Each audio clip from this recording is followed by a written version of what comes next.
Mediation for parents. Why? One of the most common questions that I get as a family lawyer is, why do I have to go to mediation? I don't need to do that.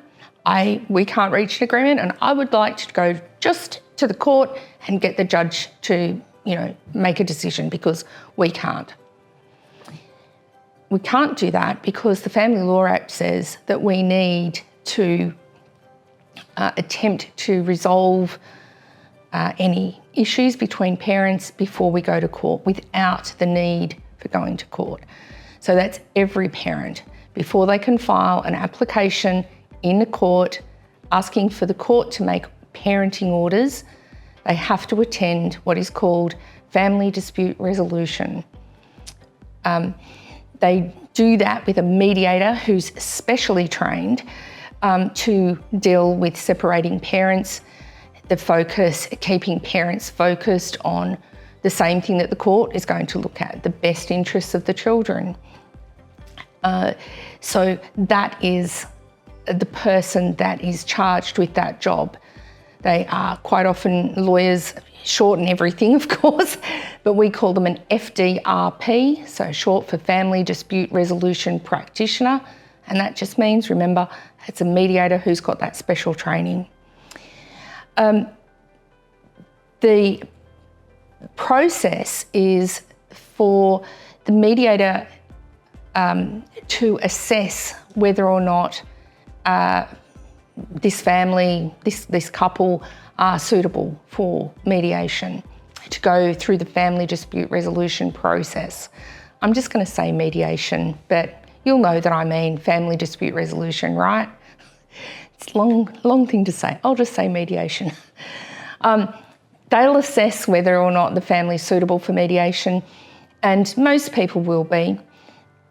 Some exceptions are available to the mediator if, there's, depending on the level of violence and other circumstances, they may decide that it's not suitable for mediation.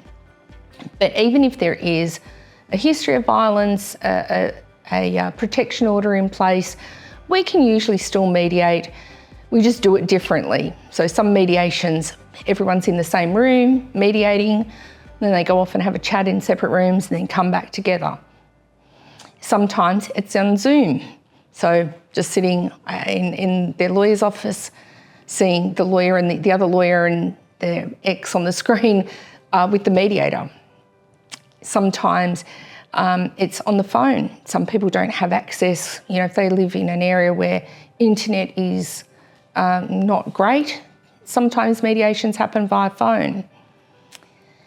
In each of those situations that I've just spoken about, either in person, video or phone, we can have what is called a shuttle mediation. If it's not safe or people are uncomfortable being in the same room together, they can be in different rooms and the mediator goes between the rooms. So that's why it's called shuttle. The mediator is the one shuttling between the rooms, talking to both parties, their lawyers, generating ideas, generating options. And that is usually how we deal with that.